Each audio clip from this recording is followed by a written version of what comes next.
The wind came down off the jagged spine of the Bitterroot Range like a man looking for a fight. It carried the grit of the high desert and the sulphurous stench of the mining camps, stripping the heat from the air long before the sun had fully set. Below the ridges, the town of Granite Creek sat in a muddy gash of the earth, a collection of timber frames and canvas tents that looked less like a settlement and more like a wound that refused to heal. Elias Thorne watched the town from the crest of the rise. He sat easy in his saddle, though his joints ached with the dull, familiar throb of a long ride. His horse, a roan mare with a white blaze on her nose, shifted her weight, impatient to be out of the biting wind. But Elias did not move. He pulled the collar of his sheepskin coat higher against his neck. He was a man whittled down by hard years, his face a map of deep lines etched by sun and worry. His eyes, the color of wet slate, scanned the single main street below. He reached into his breast pocket and withdrew a folded piece of paper. The paper was soft from handling, stained with sweat and tobacco. He did not need to read it again, but he did anyway. It was a warrant. Wanted for questioning in the robbery of the Wells Fargo Overland stage, complicity in the murder of 4 passengers, Clara Vance. The reward was $500. $500 was enough to buy a man a second chance, or at least a headstone for the first one. Elias folded the paper and tucked it away. He remembered the ranch he had lost 2 years ago, the way the drought had turned the soil to gray powder that slipped through his fingers like time. He remembered the silence of the empty house after the fever took his wife and daughter. Mercy was a luxury for men with full bellies and dry roofs. Elias had neither. He had become a hunter of men because the land had rejected him, and he found he had a talent for patience.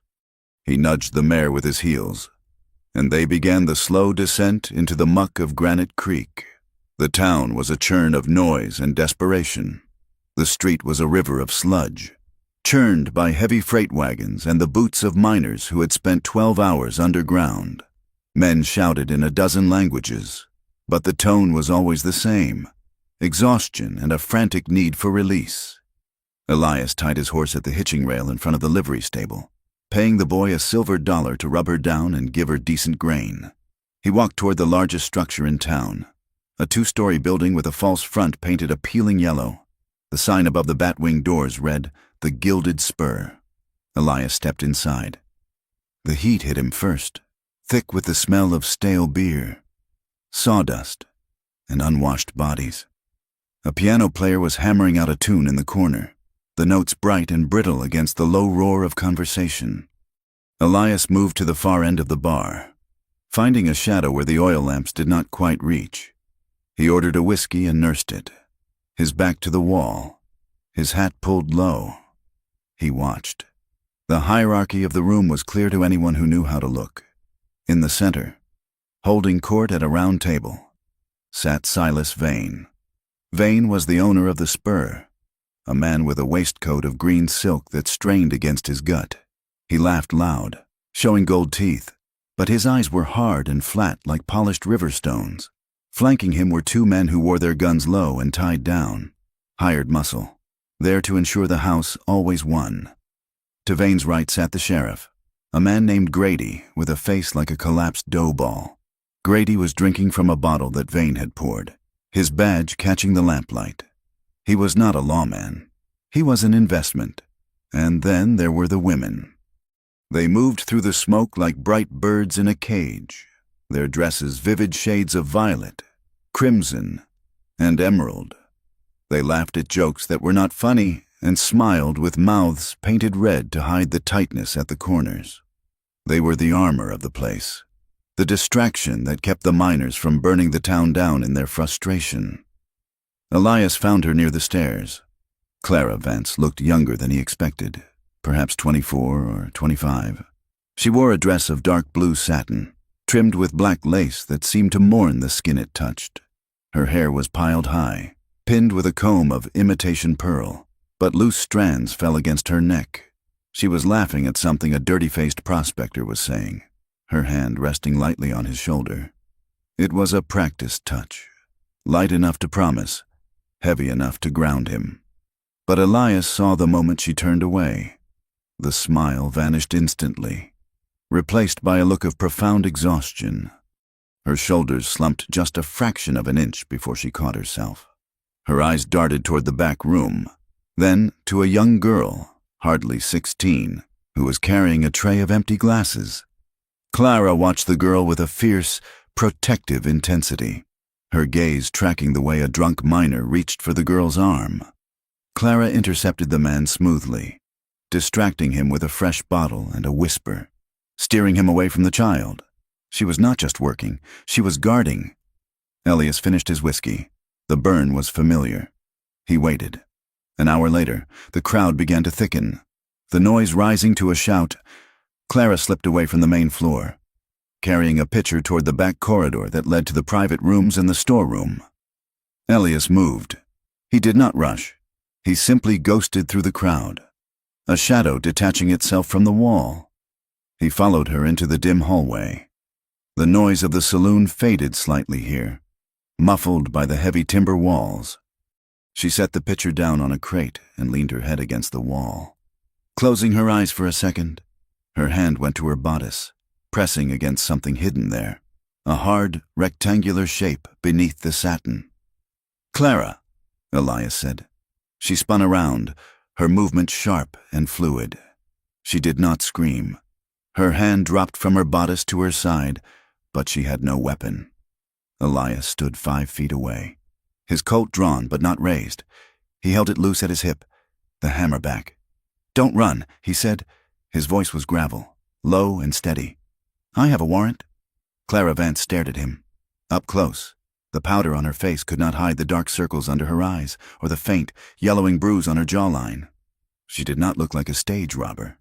She looked like a woman who had been walking into a strong wind for a lifetime. "A warrant," she repeated. Her voice was husky, stripped of the false sweetness she used in the main room. "For what?" "The Wells Fargo job. 4 dead." She let out a short, bitter sound that might have been a laugh. "You think I robbed a stagecoach?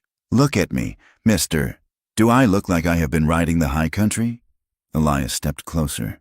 "It does not matter what I think. The paper says you helped set it up. It says you passed word to the gang. $500 says you are coming to Fort Smith." She looked at the gun, then up at his eyes. She did not flinch. Most people begged. They offered money, or lies, or tears. Clara stood straighter. "I did not kill anyone," she said, "but I know who did. And if you take me out of here, I will never make it to Fort Smith. Vane will have me killed before we cross the county line." Elias frowned. "Silas Vane?" She nodded toward the main room. "He owns this town. He owns the sheriff. And he owns me. That is a matter for the judge," Elias said, though the doubt was already worming its way into his gut. "Turn around.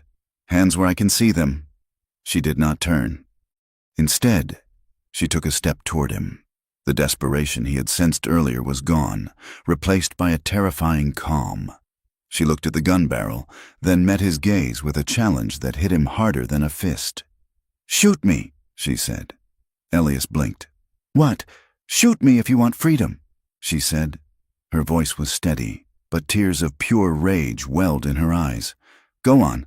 Pull the trigger. Collect your $500 for a corpse. It would be a kindness." She took another step, pressing her chest almost against the barrel of the Colt. "Death is the only way I get out of this contract," she whispered. "I am tired of being sold. Cowboy. I am tired of being afraid. So you either shoot me and save me the trouble, or you get out of my way." Elias lowered the gun. He could not help it. He had seen fear in 1,000 eyes. But he had never seen this, a total, devastating surrender of hope. He looked at her wrists and saw the raw red marks where rope or leather had chafed them. He saw the way she trembled, not from cowardice, but from the sheer effort of holding herself together. She was not a villain. She was a woman cornered by wolves, and he was just another set of teeth. "I am not going to kill you," Elias said, easing the hammer of the Colt down.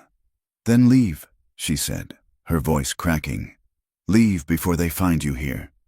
Before Elias could answer, the door at the end of the hallway burst open. 2 men filled the frame. It was the hired muscle he had seen flanking Silas Vane, the larger one. A man with a beard like steel wool and a shotgun, explicitly leveled at Elias, grinned. "Well now," the big man said. "Look what we have here. Jimmy, a rat in the pantry." Clara gasped, stepping back, her hand flying to her mouth. "Biggs, please. He was just—" "Shut your mouth. Clara," Biggs snapped. "Mr.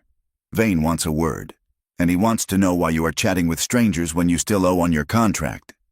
"He is a bounty hunter," Clara said quickly, trying to shield Elias with her words. "He has a warrant. He is federal." Biggs laughed. "A warrant?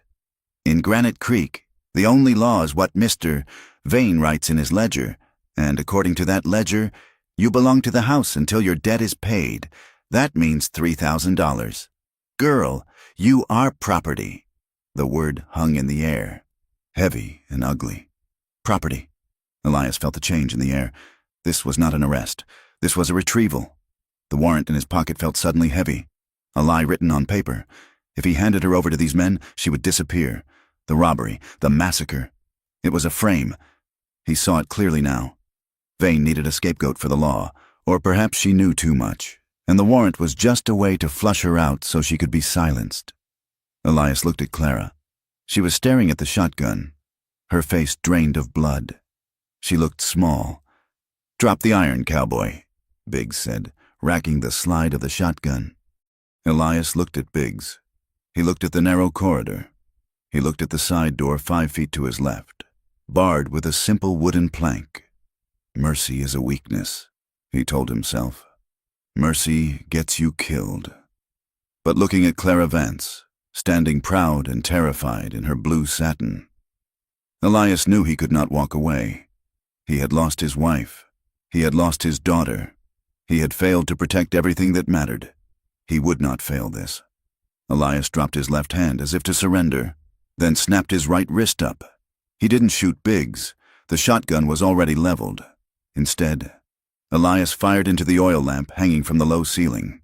The glass shattered. Burning oil rained down between them and the enforcers, creating a curtain of sudden, roaring fire. Biggs shouted, firing the shotgun blindly. The buckshot tore into the wall inches from Elias's head, sending splinters flying. "Run!" Elias roared. He grabbed Clara's arm, his grip bruising hard, and hurled her toward the side door. He kicked the wooden bar upward, shattering the dry timber, and threw his shoulder against the wood. The door flew open, spilling them out into the cold, muddy alley behind the saloon. "My horse!" Clara cried, "stumbling in the mud. I cannot leave. There is no time."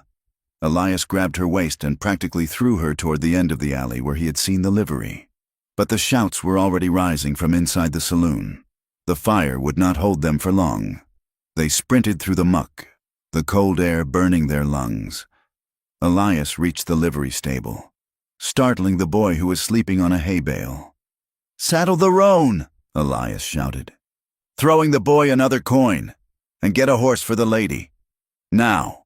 We have to go double," Elias corrected himself. Realizing a second saddle would take too long, he vaulted onto the roan mare, the leather creaking, and reached down. Clara hesitated for a heartbeat. She looked back toward the saloon, where smoke was beginning to curl from the back door. She touched her bodice again, ensuring whatever she carried was safe. Then she looked at the young girl, Rose, who had appeared at the back door of the kitchen, watching with wide eyes. Clara made a hand sign, a quick, desperate gesture to stay hidden. Then she took Elias's hand. He swung her up behind him. She wrapped her arms around his waist, her grip terrified and tight. She smelled of cheap lavender water and fear. "Hold on," Elias grated out. He spurred the mare. The horse lunged forward, sensing the urgency. They thundered out of the livery, hooves striking sparks on the few stones in the mud. Shots rang out behind them. A bullet whined past Elias's ear like an angry hornet. He did not look back. He guided the mare hard to the left, away from the main road, cutting between the tents and shanties, heading for the open scrubland. They hit the edge of town and did not slow down. The lights of Granite Creek faded behind them, swallowed by the darkness. The wind hit them with renewed force, howling across the open plain. It was a bitter, freezing wind that promised snow before morning. Elias pushed the horse until the town was just aglow on the horizon, then slowed to a trot to save the animal's strength. The silence of the wilderness wrapped around them, vast and indifferent. Coyotes yipped in the distance, a lonely, hunger-filled sound. They were out in the black, with no supplies, one horse, and a powerful enemy waking up behind them. Elias had just traded a $500 reward for a price on his own head. He felt Clara shivering against his back. She pressed her face into his sheepskin coat to escape the wind. "Why?" she asked, her voice barely audible over the wind. "Why did you do that?" Elias looked ahead at the dark shape of the mountains. He didn't have a good answer. Or maybe he did, and he just wasn't ready to say it. "Because you were right," Elias said into the dark. "Right about what? Freedom," he said. "It is not something you ask for. It is something you take." He urged the horse forward, deeper into the night. The trail ahead was invisible, hidden by sagebrush and shadow. But there was no turning back. They were outlaws now, bound together by a split-second choice and the cold barrel of a gun. And the winter was coming fast. The sun rose like a bruised eye over the eastern rim of the basin, shedding a pale, heatless light that did nothing to cut the biting frost. The land here was vast and skeletal, a sweeping expanse of gray sagebrush and black volcanic rock that seemed to go on forever, broken only by the thin, silver ribbons of freezing creeks that cut through the dust. Elias Thorne kept the roan mare at a steady, ground-eating walk. They had been riding for hours, the silence between them as heavy as the leaden sky. Clara sat behind him, her arms wrapped around his waist not out of affection but out of the sheer necessity of staying mounted on a weary animal. Every step the horse took jarred Elias's spine, but he did not complain. He focused on the horizon, scanning for the telltale dust of pursuit, though the frozen ground would hide their tracks well enough for now. They passed the skeleton of a homestead around mid-morning. It was a pitiful thing, a collapsed sod roof and 3 walls of timber that had grayed and split in the sun. A broken wagon wheel lay half buried in the dirt like the bone of some extinct beast. Elias pulled the mare up. "We need to rest the horse," he said, his voice rough from the dry air. "She is carrying double weight. If she goes lame, we are dead." Clara slid down from the saddle. Her blue satin dress, so vibrant in the gilded spur, was now stained with mud and snagged by brambles. She shivered violently as her boots hit the frozen earth, wrapping her arms around herself. She looked at the ruined house, her eyes dark and unreadable. "People lived here once," she said softly. Elias dismounted and began to loosen the cinch to let the mare breathe. "They tried to. This country does not like people much. It tolerates us for a while. Then it breaks us." Clara walked toward the ruin. She reached out and touched the rough wood of the doorframe. There was a rusted tin cup sitting on a rotting sill, left behind as if the owner intended to come back for it. "Hope dies easy out here," she said. It sounds like she was talking about the house, but Elias knew she wasn't. He watched her. The adrenaline of the escape had faded, leaving behind the stark reality of who they were. A bounty hunter who had broken the law, and a woman who was technically a fugitive. He saw the way she held herself, shoulders tight, chin slightly tucked. She was waiting for him to turn on her. In her world, men were transaction and threat, never shelter. He walked over to her, offering his canteen. "It is water, not whiskey." She took it, her fingers brushing his. Her skin was ice cold. She drank deeply, then wiped her mouth with the back of her hand. "Why?" she asked again. It was the same question she had asked in the dark, but now, in the light of day, it demanded a real answer. "You could have turned me in. You could have taken the $500. Why are we standing in the middle of nowhere with a half-dead horse instead?" Elias looked at the horizon. "Because I looked at the warrant again in my head. It said you aided a robbery. But when I looked at you, I saw a woman who was afraid to speak, not a woman who was cutting deals with road agents." "And that is it?" she challenged, her eyes flashing. A hunch. Elias shook his head. No, it was the men Vane sent. They did not want to arrest you, Clara. They wanted to collect you. A man does not bring a shotgun to a conversation unless he plans to end it permanently. I figured if I handed you over, you would be dead before sundown. Clara laughed. A sharp, brittle sound. Dead would be peaceful. You do not know Silas Vane. He would not kill me. Not right away. He would make an example of me. He likes to show the other girls what happens when you try to leave the life. She turned away, looking out at the endless scrub. You think you saved me, Cowboy? All you did was prolong the inevitable. Elias stepped closer. Tell me about the debt, he said. Biggs said you owed $3,000. How does a saloon girl run up a tab like that? Clara spun around, her face twisting with a sudden, fierce anger. You think I drank it? You think I gambled it away? I am asking, Elias said gently. She paced away from him, her satin skirts rustling in the dry grass. I was 18. My father was a miner in Silverton. The shaft collapsed. They gave my mother $10 and told us to clear out of the company housing. We had nowhere to go. We drifted south. Mother got sick, consumption. The doctor said, the medicine cost money. The room cost money. She stopped, staring at the ground. Vane found me when I was trying to sell my mother's locket. He was charming then. He said he had work. He said I could sing in the hall. He loaned me $50 for a dress and a room. I thought he was a saint. She looked up at Elias, her expression hard. Then the rent went up. Then he charged me for the food. Then he charged me for the protection. Every week. I worked 7 nights and every week.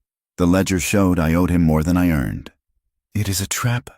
Elias, it is a deep, black well with greased walls. You climb until your fingernails bleed, and he just kicks you back down. Elias felt a cold knot in his stomach. He knew the world was hard, but this was a different kind of cruelty. It was a machine designed to grind people into dust. So the contract is a lie. He said, it is legal enough for the sheriff, she said bitterly. And now you are part of it. You are a thief of property. I have been called worse, Elias said. He walked back to the mare and tightened the cinch. We need to move. The wind is changing. There is weather coming down from the peaks. They mounted up again. The physical contact feeling different this time. Before, it was just survival. Now, Elias was acutely aware of the woman behind him, of the heat of her body against his back, of the terrible weight of the story she carried. He felt a protective urge rising in him, something he hadn't felt since before the fever took his family. It terrified him. The storm hit them 2 hours later. It did not start with snow, but with a drop in temperature so sudden it felt like a physical blow. The sky turned a bruised purple, and the wind began to scream, tearing at their clothes and stinging their faces with grit. Then came the snow, hard, dry pellets that drove sideways, blinding them. Elias pulled his hat low and squinted against the gale. He knew this country. A man could freeze to death in an hour out here if he lost his way. He guided the mare toward a ridge of jagged rocks, hoping for a windbreak. There! Clara shouted close to his ear. Through the swirling white, Elias saw the outline of a structure. It was a line shack, used by cattlemen in the summer to check the herds. It was small, low to the ground, and built of rough-hewn logs chinked with mud. He spurred the mare toward it. They reached the leeward side of the shack, the wind instantly dropping to a dull roar.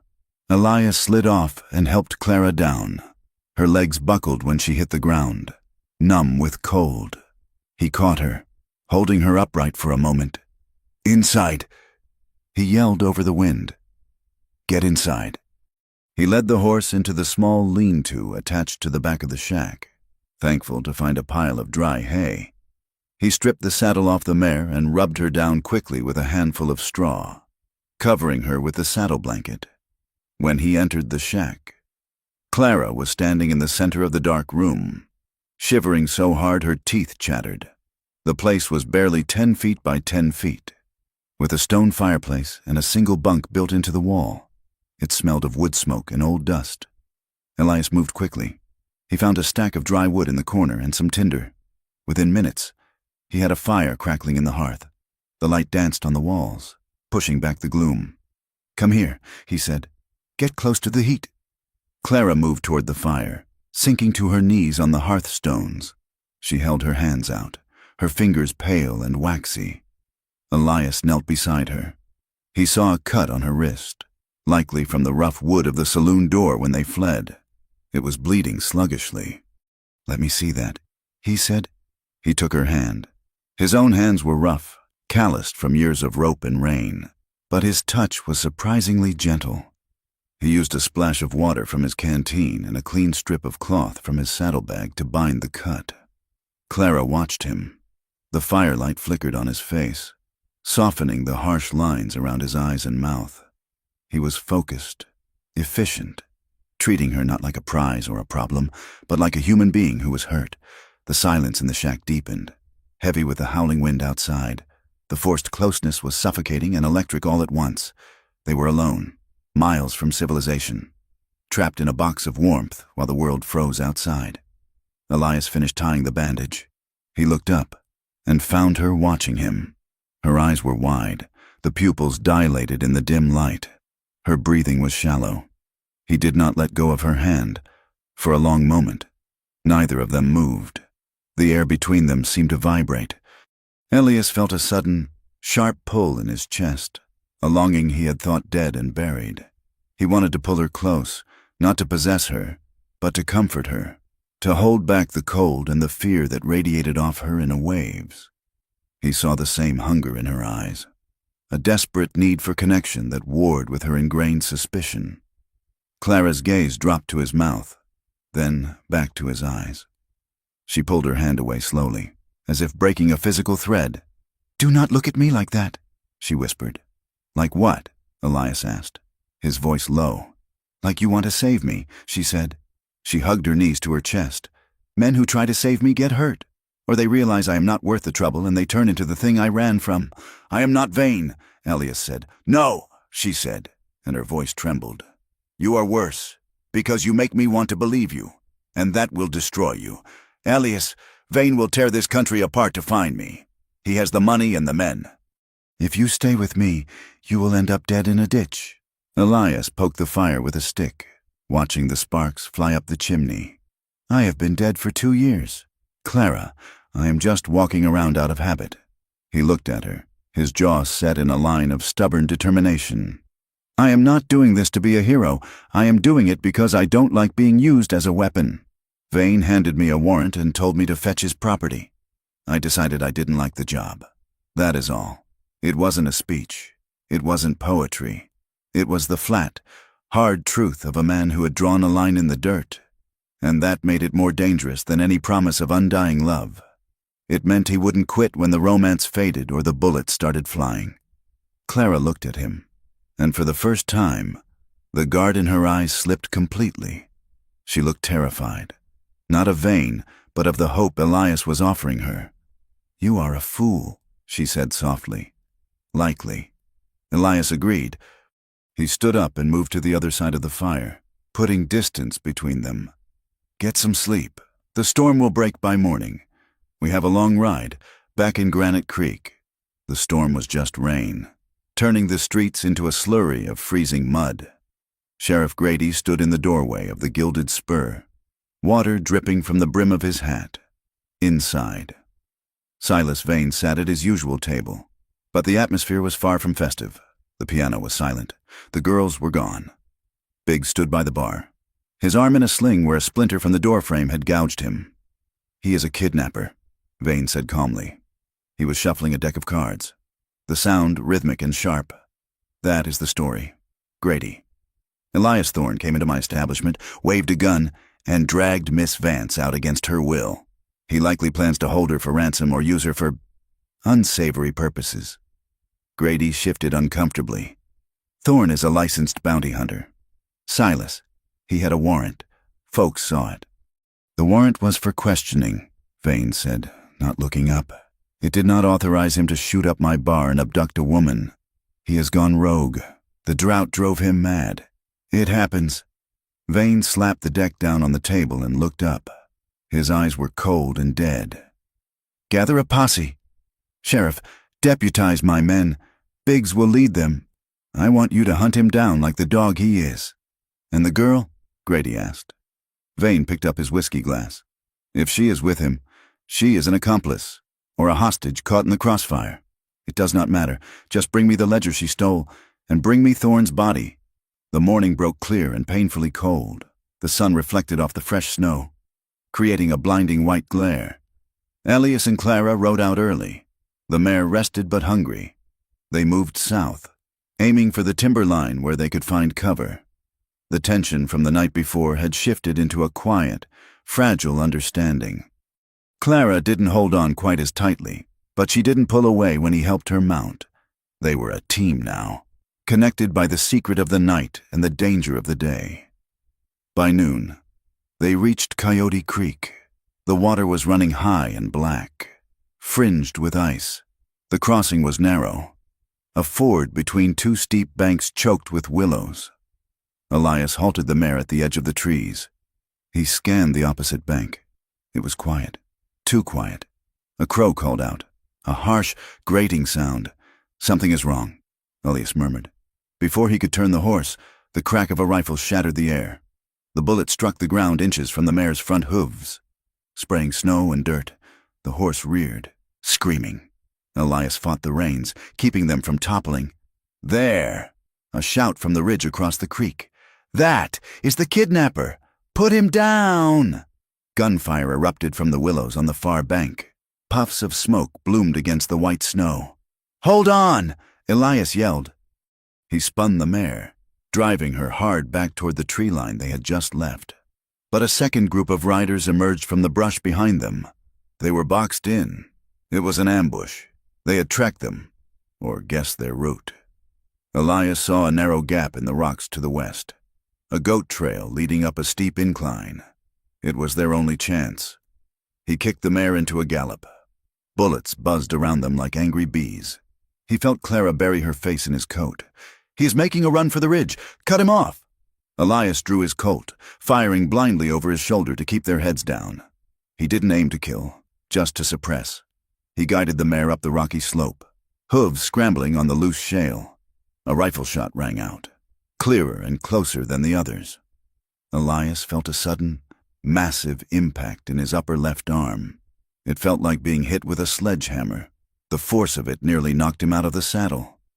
He gritted his teeth, a groan escaping his lips. His left arm went numb, useless. He grabbed the horn with his right hand, steering with his knees. "Elias!" Clara screamed, seeing the blood soak through his sheepskin coat. "Keep your head down," he roared. They crested the ridge, the mare surging with a final burst of panic and strength. They plunged down the other side, sliding into a ravine filled with dense pine.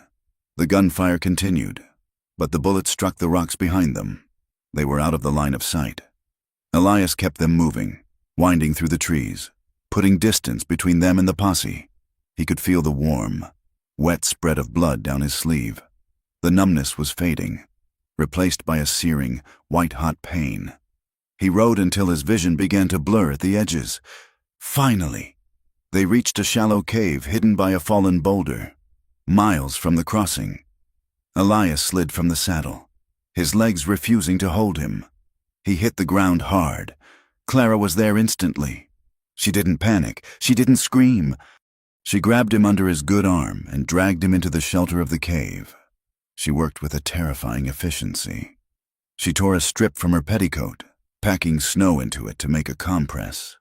She cut away his heavy coat and the shirt beneath, revealing the ugly, angry hole in his bicep.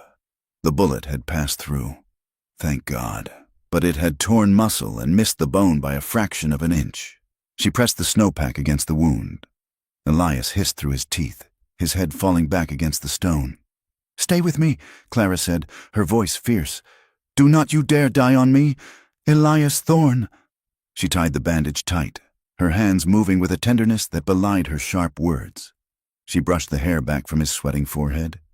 "Why?" she whispered, her voice cracking. "Why did you take the hit? You could have thrown me off. You could have surrendered." Elias opened his eyes.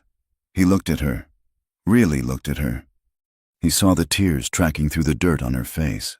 He saw the fear, but he also saw the strength.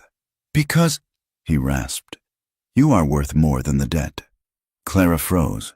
She looked at him, her hands hovering over his chest. Then, slowly, she leaned forward and rested her forehead against his shoulder, careful of the wound. "I lied," she whispered. Elias blinked, trying to focus. "About what?" "I did not just hear about the robbery," she said. "I was there." Elias went still. "I was in the coach," Clara said, the words tumbling out in a rush. "Vane sent me to deliver a package to a partner in the next town. I was inside when the gang hit.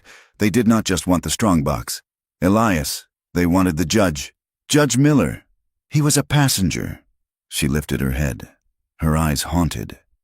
"Vane ordered the hit. Miller was going to indict him for land fraud and racketeering.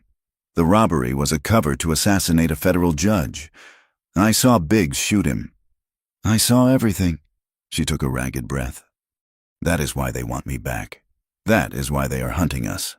It is not about the money. It is not about the contract. I am the only witness who can hang Silas Vane." Elias closed his eyes as the realization washed over him. It wasn't just corruption. It wasn't just a bad town. It was a conspiracy that went all the way to the federal bench. The posse wasn't law enforcement. It was a death squad. He looked at the woman beside him.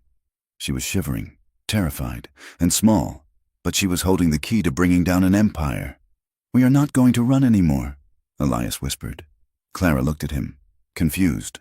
"What?" "We are going to the railhead," he said, his voice gaining a fraction of strength. "We're going to find a marshal who is not on Vane's payroll, and you are going to tell him everything. But they will kill us."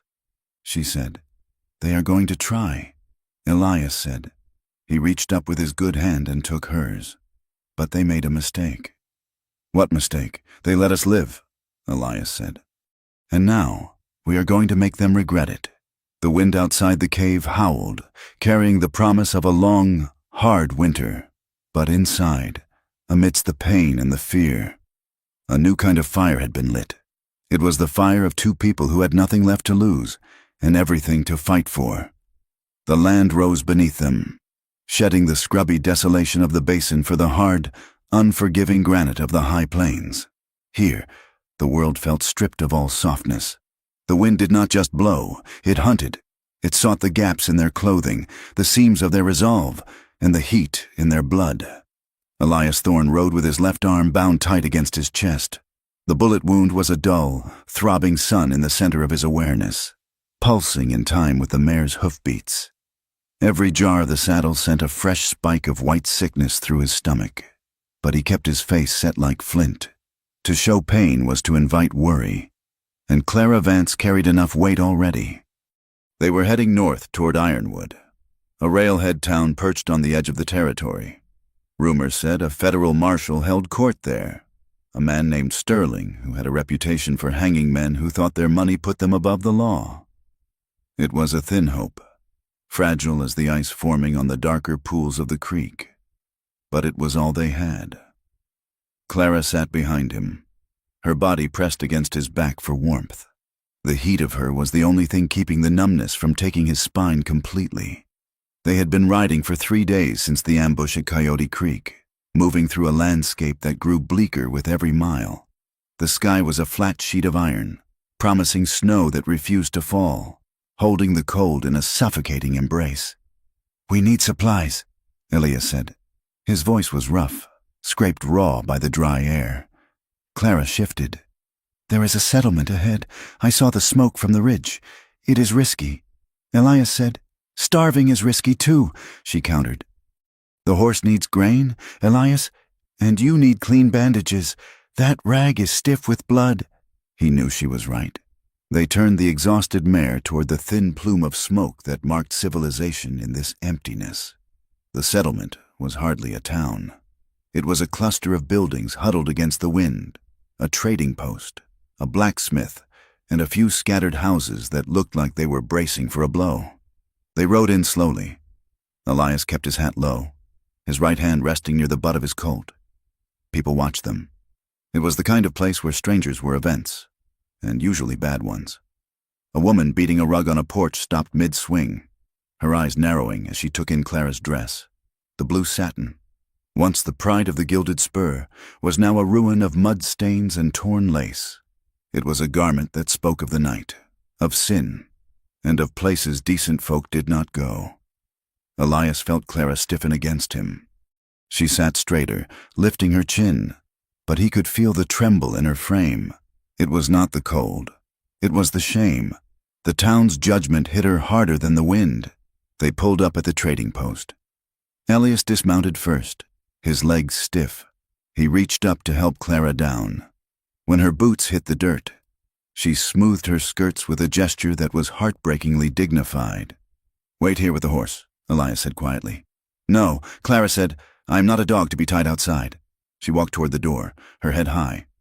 Elias followed, his eyes scanning the street. The inside of the store smelled of coffee beans, leather, and kerosene. It was warm, a welcome relief that made Elias's skin prickle. The proprietor, a balding man with spectacles, looked up from the counter. Two women were browsing a bolt of calico in the corner. They turned, and the silence that fell over the room was absolute. The women's eyes raked over Clara. They looked at the bare shoulders exposed by the torn bodice, the painted face that the trail had only half scrubbed clean, and the way she held herself. They did not see a survivor. They saw a disease. One of the women gathered her skirts, pulling them close as if Clara's shadow might stain the fabric. "Come, Martha," she said, her voice loud in the quiet room. "The air in here has turned foul." They swept past Clara, their noses high. One of them muttered a word under her breath, "whore," that landed like a slap. Clara did not flinch, but Elias saw the color drain from her face. She stared at a row of canned peaches. Her jaw locked so tight a muscle jumped in her cheek. She was used to the cruelty of men. That was a physical threat. But the cruelty of these women, the judgment of the respectable world she had been exiled from, cut deeper. It confirmed her worst fear, that no matter how far she ran, she would always be the woman from the gilded spur. The shopkeeper cleared his throat. "We do not want trouble here. Mr. Best you take your companion and move along." Elias walked to the counter. He moved with a slow, dangerous grace. He placed a gold coin on the wood. It was his last one. "I want grain for my horse." He said, "I want beans, coffee, and a bottle of iodine. And I want a heavy wool dress, something warm." The shopkeeper looked at the coin, then at Elias's eyes. He saw something there that made him swallow his next words. He nodded quickly and began to gather the items. Elias turned to Clara. He did not look at the women who were watching through the window. He looked only at her. "Pick a dress," he said. Clara looked at him. "I cannot," she whispered. "Elias, they are staring. Let them stare," he said. His voice was low, but it carried a steel weight. "You are not what they think you are. You are the reason I am still breathing. Now pick a dress. Clara, a blue one. It suits you." She looked at him, startled. For a moment, the shame in her eyes warred with something else, surprise, and the beginnings of gratitude. She reached out and touched a rough wool dress of dark indigo. "This one," she said softly. When they walked out, Elias carried the supplies, but he made sure to walk beside her. Not in front of her. He placed his body between her and the town, a silent wall against their scorn. He was ruined in their eyes too, a man who consorted with fallen women, but he found he did not care. The opinion of the world meant very little compared to the way Clara had tied his bandage in the cave. They rode until the sun began to dip below the jagged horizon, painting the snow in shades of violet and bruised orange. They made camp in a small depression shielded by a stand of twisted juniper trees. It was not much, but it broke the wind. Elias tended to the horse while Clara changed into the wool dress behind the trees. When she emerged, she looked transformed. The practical fabric swallowed her silhouette, hiding the curves the satin had accentuated. She looked less like a saloon girl and more like a woman of the plains, hardened and enduring. She bundled the blue satin into a ball. "Burn it," Elias said, building a small fire. Clara looked at the dress in her hands. She hesitated. It was a badge of her slavery. Yes, but it was also the only thing she had owned for 3 years. Then, with a sudden, decisive movement, she threw it onto the kindling. The satin caught quickly. The lace curled and blackened. The fire roared up, consuming the last vestige of the gilded spur. "Good riddance," she said. They sat by the fire, eating beans from a tin cup. The warmth of the flames created a small, intimate circle in the vast darkness. For the first time in days, the tension that hummed between them relaxed. Clara watched Elias struggle to roll a cigarette with one hand. She reached over, taking the papers and tobacco from him. Her fingers were deft. She rolled it perfectly, licked the paper, and handed it to him. "You have useful hands," Elias said, taking it. "I learned to roll them for Vane," she said. He liked his tobacco mixed with a little clove. He said it made him feel civilized while he was robbing miners blind. She paused, looking into the fire. Then, a small, rusty sound escaped her throat. It was a laugh. "What is funny?" Elias asked. "I was just thinking about the look on that woman's face in the store." Clara said. "She looked like she had swallowed a lemon whole. And you looked like you were ready to shoot the jars of pickles off the shelf." "I do not like pickles," Elias said deadpan. Clara laughed again, and this time the sound was clearer, less jagged. It changed her face. The lines of strain around her mouth smoothed out. In the firelight, with the wool dress and the loose hair, she was beautiful. Not the painted artificial beauty of the saloon, but something raw and real. Elias felt a tightness in his chest that had nothing to do with his wound. He wanted to reach out and touch her cheek, to see if she was as warm as she looked, but he held back. He knew that for a woman like Clara, touch had always been a transaction or a violation. He would not take what was not offered. "Thank you," she said suddenly, her voice serious.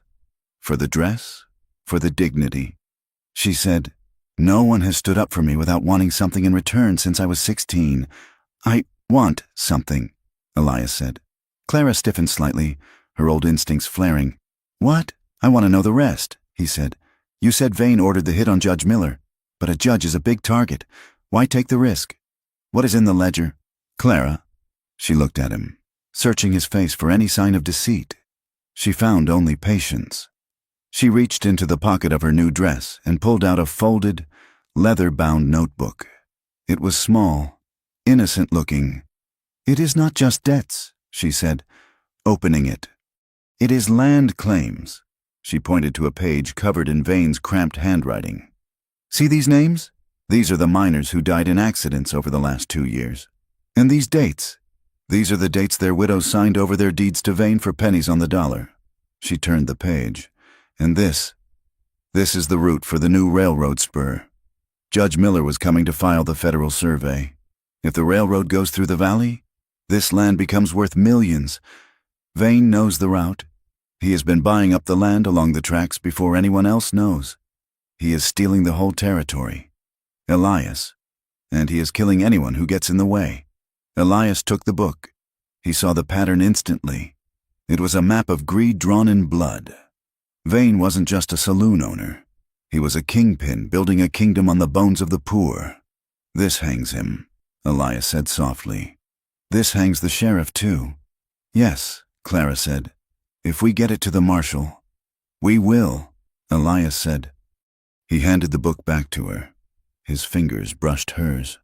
And this time, he did not pull away immediately. He let his hand linger. A silent question. Clara did not pull away either. She looked at his hand, then up at his eyes. The air between them grew heavy, charged with the unspoken pull that had been building since the line shack. "Clara," he started. He was interrupted by the snap of a twig. It was a small sound, barely audible over the crackle of the fire, but to ears tuned to the wild, it sounded like a cannon shot. Elias moved instantly. He kicked dirt over the fire, plunging them into darkness. "Move!" he hissed. Into the trees.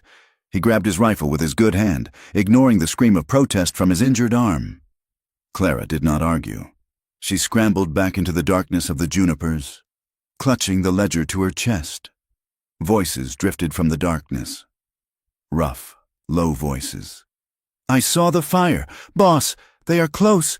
Spread out." Vane said he wants the girl alive. But the man is meat. It was the gang, the survivors of the ambush. They had tracked the smoke, just as Clara had feared. Elias pressed his back against a twisted trunk. He could see 3 shapes moving through the gloom, silhouetted against the faint starlight on the snow. They were fanning out, rifles ready. "Stay down," Elias whispered to Clara. He leveled his rifle, resting the barrel on a low branch to steady it. He aimed for the lead shadow. He squeezed the trigger. The rifle bucked against his shoulder. The lead man dropped with a cry. Chaos erupted. Muzzle flashes lit up the night like lightning. Bullets chewed into the trees around them, sending splinters flying. Elias worked the lever of his rifle, firing again, but his injured arm was slow, clumsy. "Flank him! Go left!" Someone shouted. A figure rushed from the left, closing the distance fast. Elias tried to turn, but his arm locked up in a spasm of agony. He fumbled the rifle. The man was on top of him, a knife glinting in the dark. Elias went down, grappling with his one good hand, trying to hold back the blade that sought his throat. The attacker was heavy, smelling of sweat and stale whiskey. Elias felt his strength failing. Then a shot rang out, close, deafeningly close. The weight on top of him went limp. Elias shoved the body aside and scrambled up. He saw Clara standing 10 feet away. She was holding his Colt revolver, holding it with 2 hands, her feet planted wide. Smoke curled from the barrel. She had not run. She had not hidden. She had stepped into the line of fire and killed the man who was killing him. Behind her, the last gang member, seeing his 2 companions down, decided the bounty was not worth the price. He scrambled for his horse and galloped away into the dark. Silence rushed back into the clearing, louder than the gunfire. Clara stood frozen, the gun still raised. She was shaking, her breath coming in ragged gasps. Elias walked to her. He gently placed his hand over hers on the gun grip, lowering it. "You got him," he said softly. "I killed him," she whispered. Her eyes were wide, staring at the body in the snow. "You saved me," Elias corrected. She looked at him, and the gun slipped from her fingers into the snow. She collapsed against him, burying her face in his chest.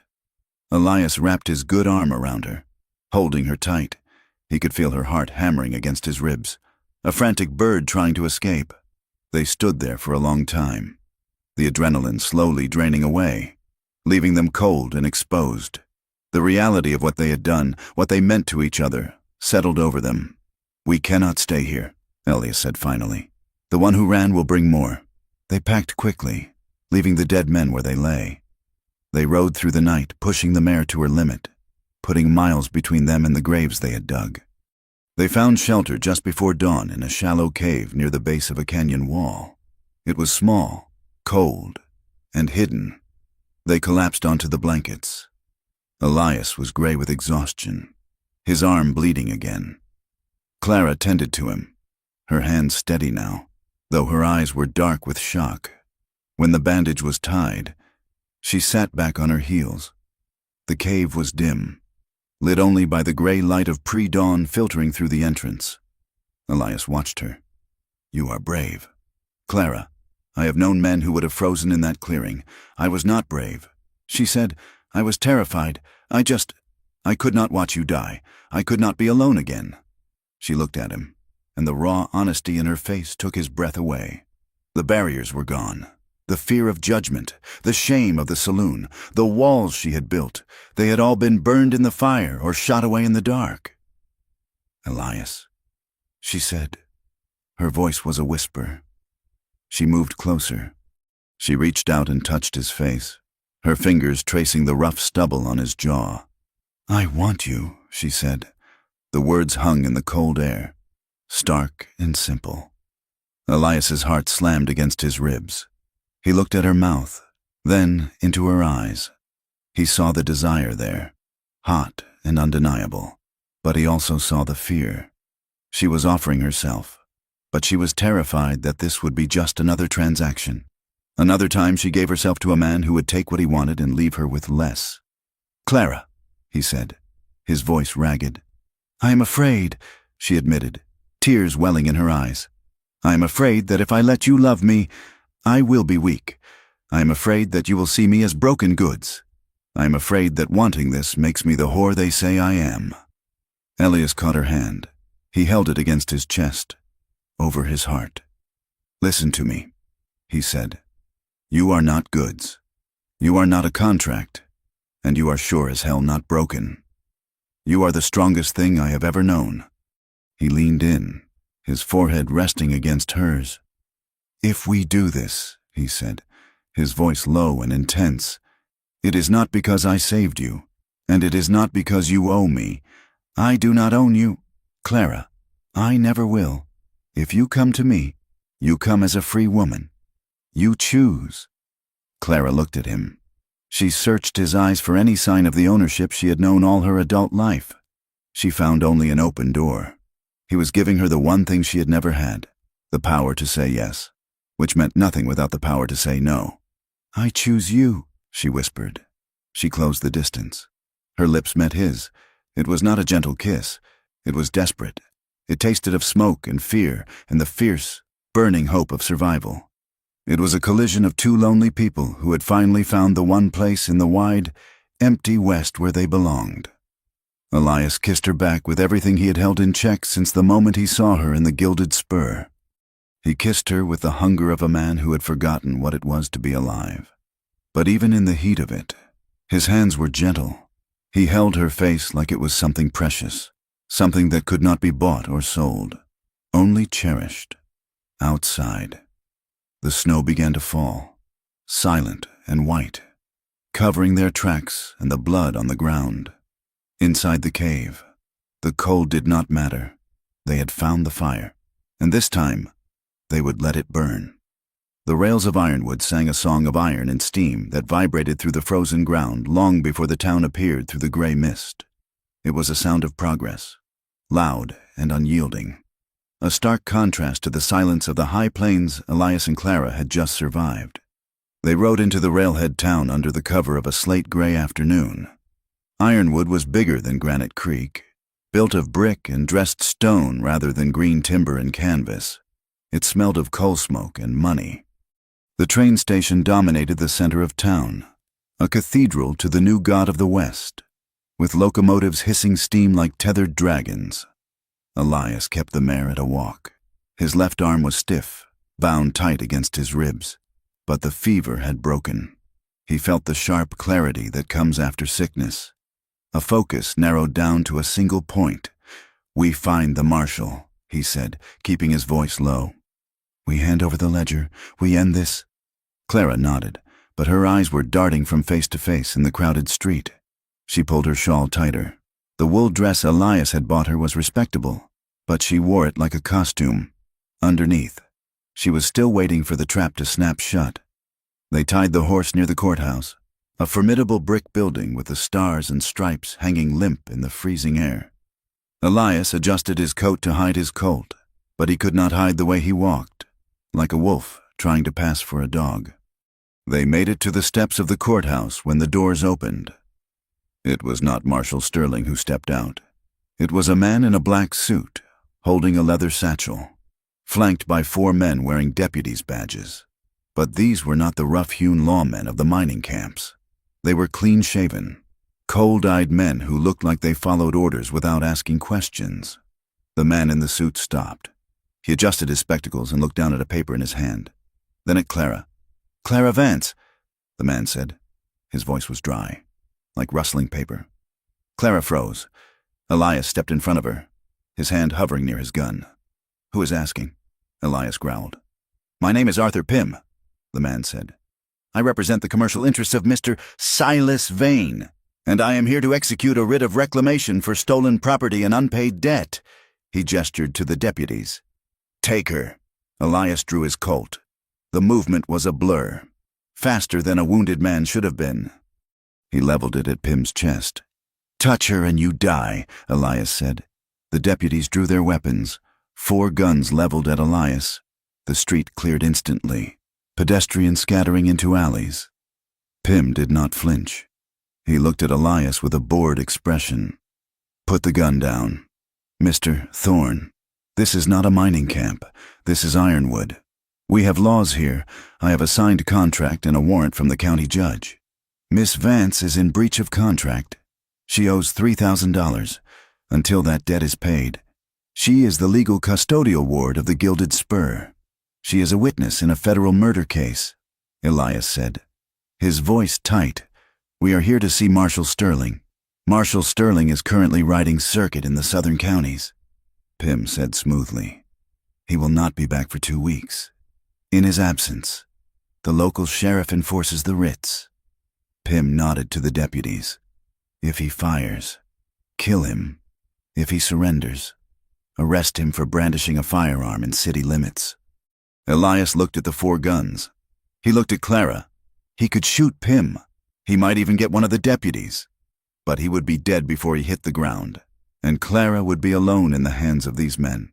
Violence was the language he knew best, but it was a language that would get them both killed today. "Don't," Clara whispered. Elias looked back at her. Her face was pale, but her eyes were steady. "Do not die for this. Elias," she said, "not here, not like this." She stepped out from behind him. She walked down the stairs, her hands held out. "I am coming," she said to Pym. "Tell your dogs to stand down." "Clara," Elias shouted, the agony in his voice cutting through the cold air. She did not look back. Pym nodded, and 2 of the deputies grabbed her arms. Rough and efficient, they marched her toward the jailhouse adjacent to the court. Pym looked at Elias, who stood shaking with the effort of not pulling the trigger. "You are a lucky man, Mr. Thorne," Pym said. "You get to walk away. I suggest you keep walking. If you are still in Ironwood at sundown, I will have you hanged for vagrancy." The jail door slammed shut with a sound like a coffin lid closing. Elias stood alone on the courthouse steps, the cold wind biting into his wound. He had brought her here to save her. Instead, he had delivered her straight into the cage. The rage that rose in him was black and suffocating. He wanted to burn the town down. He wanted to kick the jail door off its hinges and slaughter every man wearing a badge. But then he remembered the ledger. He remembered the plan. And he remembered that Clara had walked away to save his life. He holstered his gun. He turned and walked away from the jail, his boots crunching on the frost-covered brick. He would not give them the satisfaction of a fair fight. He headed toward the rail yards. The section of town where the track workers lived was a different world. It was a maze of shanties and boarding houses, smelling of coal dust and cabbage. Elias found Marcus huddled by a brazier near the water tower, warming his hands. Marcus was a giant of a man, his skin the color of deep obsidian, his shoulders broad from swinging a sledgehammer for 10 hours a day. He had been a buffalo soldier before the railroad took his knees, and he knew Elias from a cattle drive 5 years ago. "Elias?" Marcus squinted through the smoke. "You look like you have been chewed up by a thresher. I need a favor." "Marcus," Elias said, stepping into the warmth of the fire. Marcus looked at the blood on Elias's coat, then at his eyes. "This sounds like the kind of favor that gets a man fired. Or shot." "They took her," Elias said. "Vane's lawyer. They have her in the county lockup. They are going to ship her back to Granite Creek on the morning train." Marcus spat into the fire. "The law in this town is bought and paid for. Elias, you know that. A black man gets near that jail. He does not come out. I do not need you to break her out," Elias said. "I need you to stop a train." Marcus raised an eyebrow. "Stop a train? I need a distraction." Elias said, "A big one." He laid out the plan. It was desperate. It was thin, and it relied on timing that was nearly impossible. But Marcus listened. He listened because he knew what it was like to be judged by the color of your skin or the money in your pocket. He listened because he saw the way Elias spoke about the woman, not as property, but as a lifeline. "I am in," Marcus said finally. "But we need a place to hide her once she is out. The sheriff will tear this town apart. I know a place," a voice said from the shadows. Elias spun, his hand going to his gun. A woman stepped into the light. She was older, wearing a severe gray dress and a bonnet that had seen better days. Her face was lined with hardship, but her eyes were sharp and clear. "Mrs. Holloway," Elias said, recognizing her. She ran the mission shelter on the edge of town, a place where battered women went when they had nowhere else. Elias had brought a girl there once, years ago, after a raid on a brothel. "I saw what happened at the courthouse." "Mrs. Holloway said, I saw that lawyer, Pim. He is a snake. He tried to shut my shelter down last month because we sat on land the railroad wanted." She looked at Elias. "You are going to get that girl out?" "Tonight," Elias said. "Then bring her to the mission." "Mrs. Holloway said, "Under the chapel floor. There is a root cellar. The rats are big, but the sheriff does not know about it." "Why help us?" Elias asked. "Because I know Clara Vance," Mrs. Holloway said. "Or I knew girls like her. And because I believe that sometimes the law is a sin, and breaking it is a prayer." Inside the jail, the cell was a box of stone and iron. It was cleaner than the one in Granite Creek, but that only made it colder. Clara sat on the narrow cot. She had not moved for an hour. The deputy on guard was a young man named Kincaid. He sat at the desk, trying to read a penny dreadful, but he kept glancing at her. He looked uncomfortable. "You want some water, miss?" Kincaid asked finally. Clara looked at him. She saw the hesitation in his eyes. He was not like Pim. He was just a boy with a badge he probably did not understand. "I want to know how much they paid you," Clara said quietly. Kincaid flushed. "I do not know what you mean. You are a fugitive. It is the law." "The law?" Clara stood up and walked to the bars. She gripped the cold iron. "Do you know what is in the ledger I carry, deputy?" Kincaid blinked. "What ledger?" "The one Pim is so desperate to find. The one that proves your sheriff takes money from murderers. The one that proves Judge Miller was assassinated to clear the way for land grabs." Kincaid put the book down. "That is crazy talk, is it?" Clara leaned closer. "Ask yourself why Pim is here. Ask yourself why a high-priced lawyer came all the way to this freezing town for a $3,000 debt. I am a loose end, deputy, and if you hold me here, you are part of the knot." Kincaid looked at her, then at the door. He looked scared. "I am just doing my job," he muttered. "Your job is about to get a lot harder," Clara said, "because Elias Thorne is not going to leave me here. And when he comes back, you do not want to be standing on the wrong side of the door." She sat back down. She had planted the seed. Now she had to wait. But as the hours dragged on and the sun went down, the cold doubt began to creep in. Why would he come back? The voice in her head, the one that sounded like Silas Vane, whispered to her, "He is a man. Men survive. He saw the guns. He saw the odds. He did the math. You are $3,000 of trouble. Clara, he is halfway to the territory line by now." She pulled her knees to her chest. It made sense. It was the logic of the world she had lived in for years. Love was a pretty word people used to hide the transaction. Elias had saved her life. Yes, but to walk into a jailhouse against the law? That was suicide, and Elias was a survivor. She closed her eyes, fighting the sting of tears. She would not cry. She would not let Pim see her break. If this was the end, she would meet it standing up. Midnight struck the town clock. The explosion tore through the silence of the night like a thunderclap. It came from the rail yard, a massive, roaring boom followed by the screech of twisting metal. The ground shook. In the jailhouse, Kincaid jumped to his feet, knocking his chair over. "What in God's name?" Outside, shouts erupted. "Fire! The water tower has blown."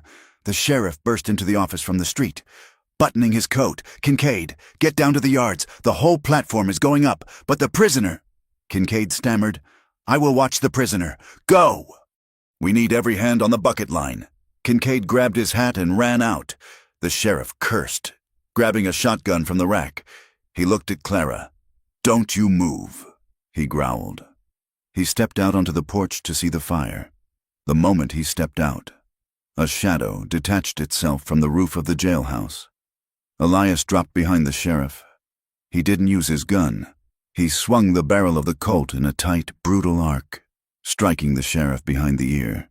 The sheriff crumpled without a sound. Elias caught him before he hit the heavy wood of the porch, dragging him into the shadows. He rifled through the sheriff's pockets until his fingers closed around the heavy brass ring of keys. He burst into the office. Clara was standing at the bars, her face pale as milk. When she saw him, she made a sound that was half sob, half laugh. "You came back," she whispered. "I told you," Elias said, jamming the key into the lock. "I do not like pickles." The lock clicked. The door swung open. Clara threw herself at him, burying her face in his neck. He wrapped his good arm around her, lifting her off her feet for a second. "We have to move," he said, putting her down. "The distraction won't last forever." They ran. They did not go to the horses. That was what the sheriff would expect. They ran through the alleys, guided by the flickering light of the distant fire. Marcus had done his job well. The steam boiler he had sabotaged was sending a plume of white smoke hundreds of feet into the air, and half the town was running toward it. They reached the mission shelter on the edge of town. Mrs. Holloway was waiting at the back door. She ushered them inside without a word, leading them through the dark chapel to a small trap door behind the altar. "Down," she whispered. "Stay quiet until I knock 3 times. The root cellar was cramped and smelled of potatoes and earth, but it was warm. Elias lit a small lantern Mrs. Holloway had provided. They sat on the dirt floor, breathing hard. The adrenaline was fading, leaving them shaking. Elias looked at Clara. She was staring at him as if he were a ghost. "You stayed," she said. "I stayed." He answered. "Why?" she asked. The question was raw, stripped of all defense. "I am nothing but trouble. Elias, I am a fugitive. I am penniless. I am—" She stopped, unable to say the word. "You are the woman I love," Elias said. The silence in the cellar was absolute. Clara looked at him, her mouth opening slightly. He had said it. No flowery speech, no hesitation. Just the fact. "You do not have to say it back," Elias said, looking at his hands. "I know you are scared. I know you have been taught that love is just another way to get hurt." Clara moved toward him. She crawled across the small space until she was kneeling in front of him. "I am not scared of you," she whispered. "I am scared of losing this." She reached out and began to unbutton his coat, then his shirt. "What are you doing?" Elias asked, his voice thick. "Checking your bandage," she said softly, "and reclaiming myself." She leaned in and kissed him. This time, it was not the desperate kiss of the cave. It was slow. It was deliberate.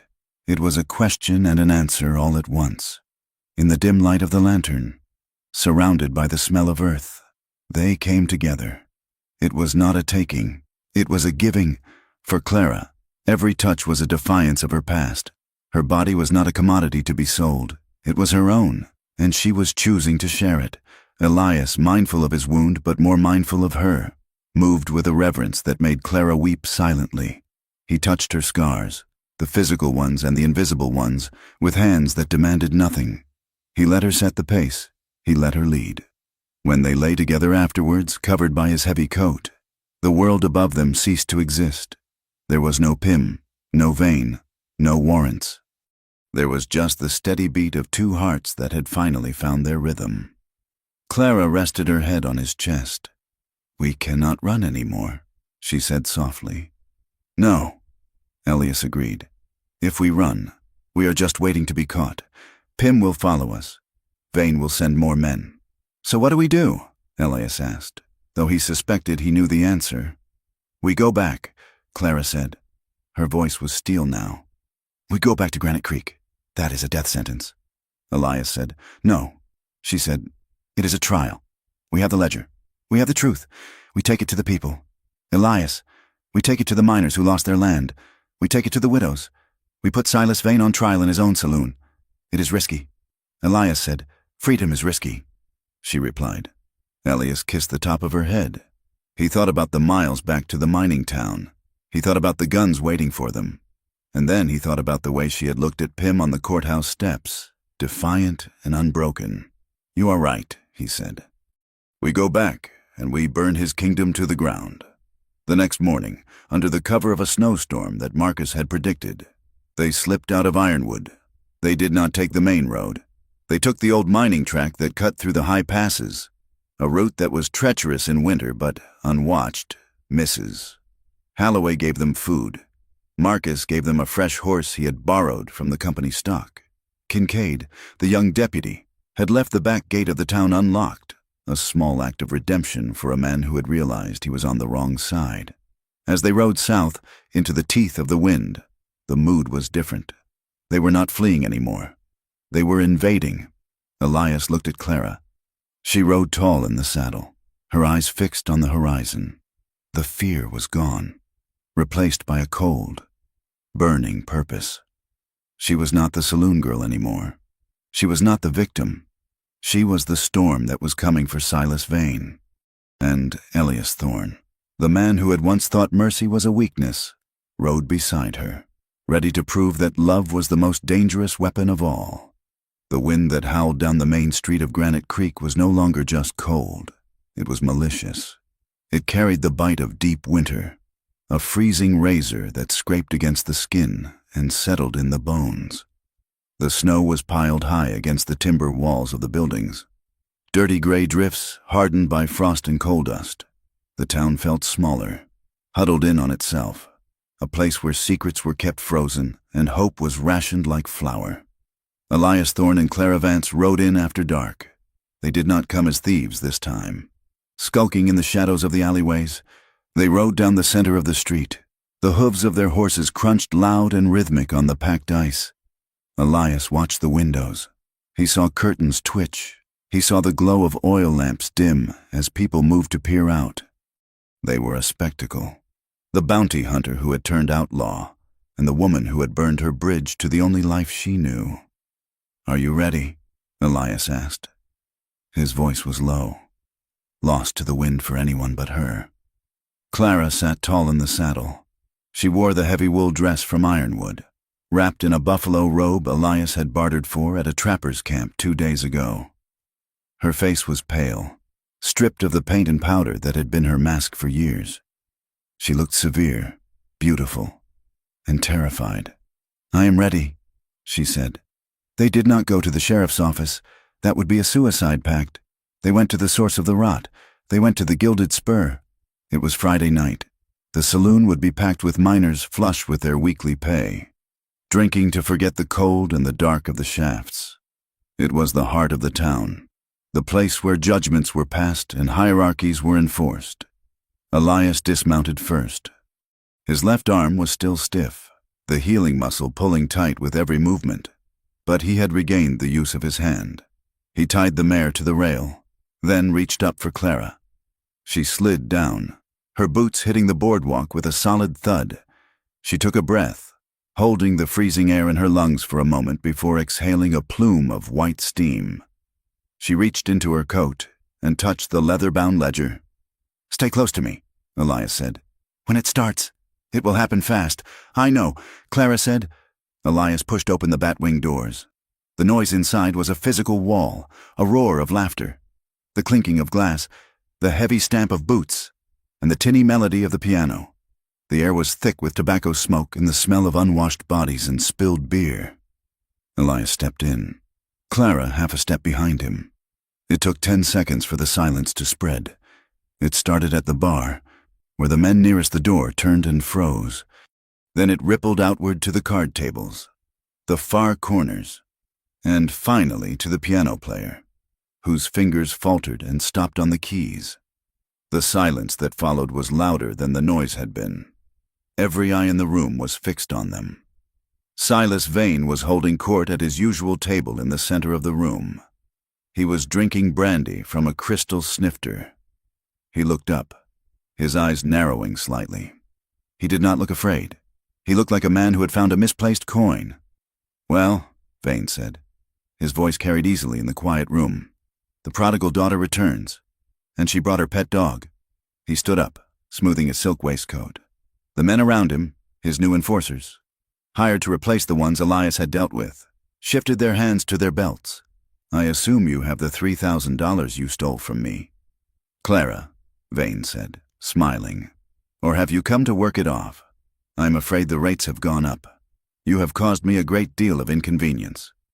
Clara stepped out from behind Elias. She did not look at the floor. She did not look at the men leering at her from the bar. She looked straight at Silas Vane. I have your payment. Silas, she said. She reached into her coat and pulled out the ledger. She slammed it down on the nearest table. The sound was sharp, like a gavel strike. I am here to balance the books, she said. Vane's smile flickered. He recognized the book. Of course he did.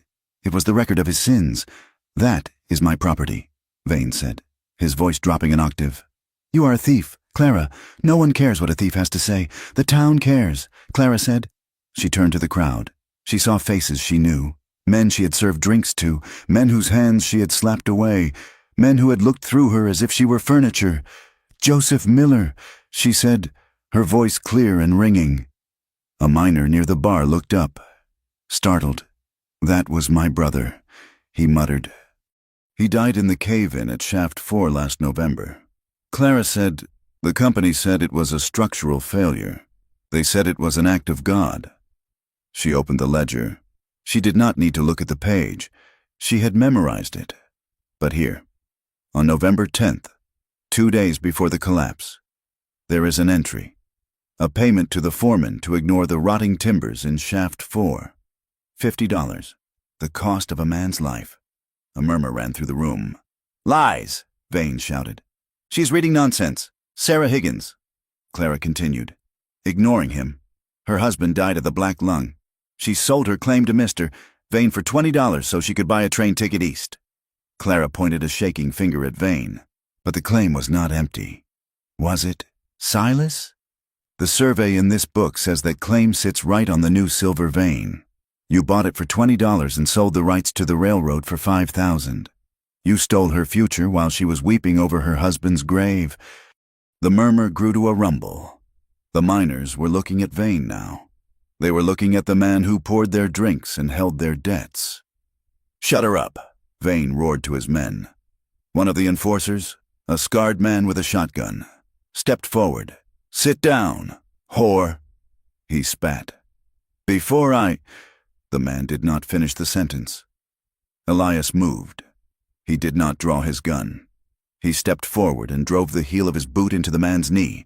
The bone snapped with a wet crunch as the man fell. Elias struck him across the temple with the heavy barrel of his Colt, sending him to the floor in a heap. Elias stood over him. The Colt leveled at the rest of the room. Let her speak, Elias said.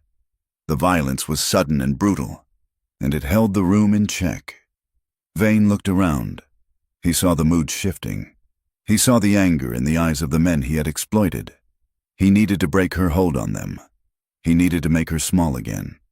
You are going to listen to her? Vane laughed, walking toward the crowd with his arms spread. You are going to listen to a saloon girl? A woman who spreads her legs for the highest bidder? He pointed at Clara, his face twisting into a sneer. Look at her. She is not a witness. She is a commodity. She has been used by half the men in this territory. Her word is worth less than the whiskey in your glass. She is trying to turn you against me, the man who gives you credit when the winter is hard, me, who keeps this town alive. He turned back to Clara, his voice dripping with venom.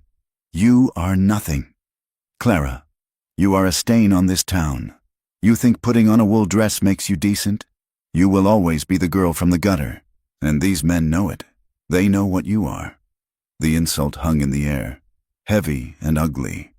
It was the weapon the town had always used against her, the assumption that her survival was a sin, and that her trauma made her a liar. Clara stood there. For a second, Elias thought she might break. He saw her shoulders tremble, but then she raised her head. Yes, she said. Her voice was quiet, but in the silence, it carried to the back of the room. I was a saloon girl.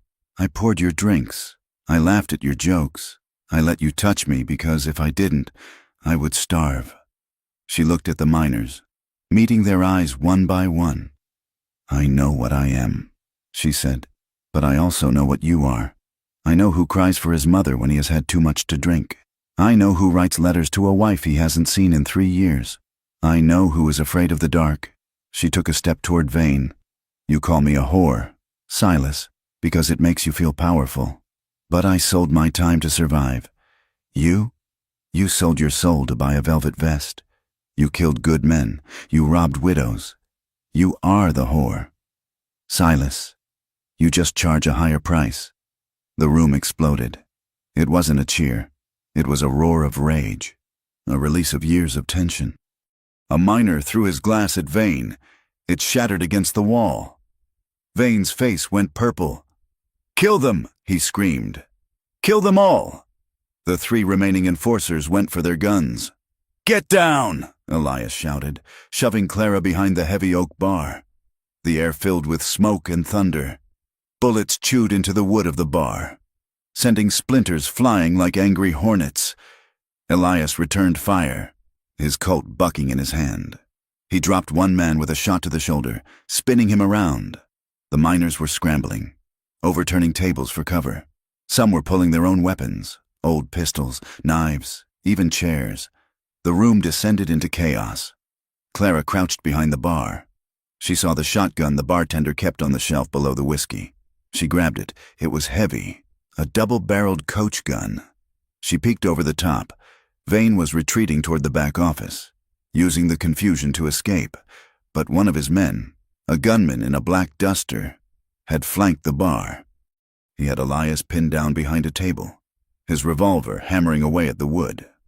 Elias was reloading, his fingers fumbling slightly with the cartridges. The gunman stepped out, raising his weapon for a clear shot at Elias's exposed flank. "Elias!" Clara screamed. She rose up. She didn't aim. At this range, she didn't need to. She pulled both triggers. The recoil slammed into her shoulder, bruising the bone. The blast caught the gunman in the chest, lifting him off his feet and throwing him back into a stack of whiskey barrels.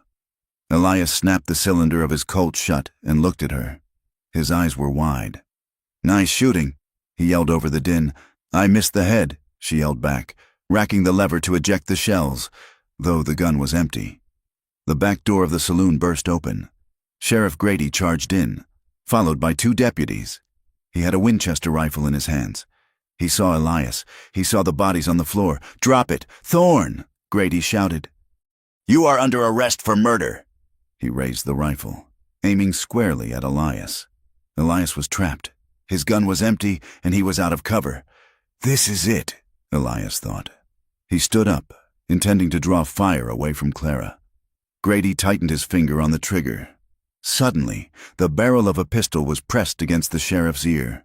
"Drop the rifle." "Sheriff," a voice said. It was not Elias. It was Deputy Kincaid, the young man from Ironwood. No, it was the town's own deputy, a man named Miller, the brother of the miner Clara had named. He had been standing by the door, watching, listening. "Miller." "What are you doing?" Grady hissed. "Freezing. I am listening to the lady," Miller said. His voice was shaking, but his hand was steady. "Drop it, Grady, or I will spread your brains over the floorboards." The sheriff hesitated. He looked at the room. He saw the miners standing up, their faces hard. He saw that his authority had evaporated like water on a hot stove. He dropped the rifle. It clattered on the floor. At that moment, the front doors of the saloon swung open again. A tall man in a long, dust-covered coat stepped in.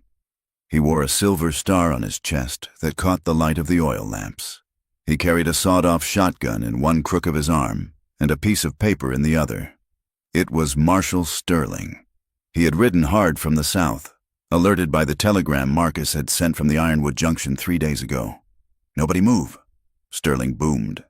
His voice was like a rock slide. He looked at the wreckage of the room.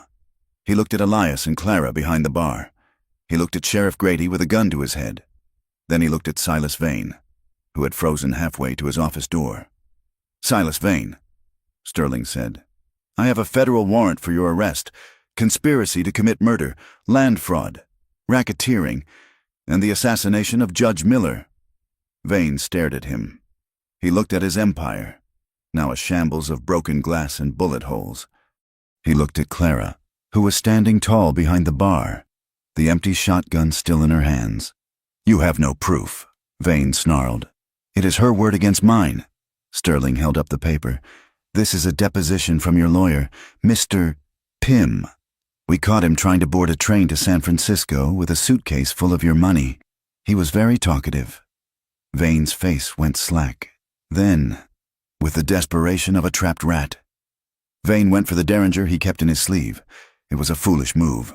Elias, who had reloaded, fired once. The bullet struck Vane's hand, shattering the small gun and the bones beneath it. Vane screamed, clutching his ruined hand, and fell to his knees. "It is over. Silas," Clara said. Marshal Sterling signaled to his men, who had followed him in. They shackled Vane, dragging him up from the floor. They took the sheriff as well, stripping the badge from his chest. Sterling walked over to the bar. He looked at Elias, then at Clara. "You folks made a hell of a mess," Sterling said dryly. "We were just cleaning up." "Marshal," Elias said, holstering his gun. Sterling looked at Clara. He took the ledger from the table where she had left it. "This will put him away for life," Sterling said. "Or hang him. Likely the latter." He reached into his pocket and pulled out another document. It was the debt contract from the Gilded Spur. He held it up to the flame of a nearby lamp. The paper caught fire. It curled and blackened. The words, "Property of Silas Vane," turning to ash. "Miss Vance," Sterling said, dropping the burning paper onto the floor and crushing it with his boot. "You are free to go." The room was silent again, but the tension was gone. It was replaced by a strange, heavy exhaustion. Clara stared at the ash on the floor. Free. The word felt big and terrifying. She had fought for it, bled for it, but now that it was here, she didn't quite know what to do with it. She felt a hand on her shoulder. She turned. Elias was there. He looked tired. His coat was torn, his face smeared with soot, and he was favoring his left arm, but his eyes were clear. "It is done," he said. Clara nodded, tears finally spilling over. "It is done." They walked out of the Gilded Spur together. The night air outside was still freezing, but the wind had died down. The sky had cleared, revealing a vast canopy of stars that looked sharp and bright, like diamonds on black velvet. The town was quiet now. The confrontation was over, but the reckoning was just beginning. People stood on their porches, watching them pass. There were no cheers. There were no insults. There was just a respectful silence, the kind given to people who have walked through fire. But Clara could feel the weight of their eyes. She knew what they were thinking. She was the hero of the night. Yes, but tomorrow she would still be the woman who had lived in the saloon. The shame would not vanish overnight. The whispers would continue. She stopped in the middle of the street. She hugged the buffalo robe tighter around herself. "They are still looking," she whispered to Elias. "They are still judging." "Let them look," Elias said. He stopped and turned to face her. He took her hands in his. He didn't care who was watching. He didn't care about the sheriff, or the marshal, or the miners. "Clara," he said. He reached into his pocket and pulled out the $500. The reward money he had carried since the beginning? No, he didn't have that. He had spent his last coin in Ironwood. He had nothing, except himself. "I have no money," Elias said. "I have no land. I have a horse that is half dead and a bad arm." He smiled, a crooked, genuine smile that made his face look 10 years younger. "But I am a free man, and I am asking you, right here in front of God in Granite Creek, to ride with me.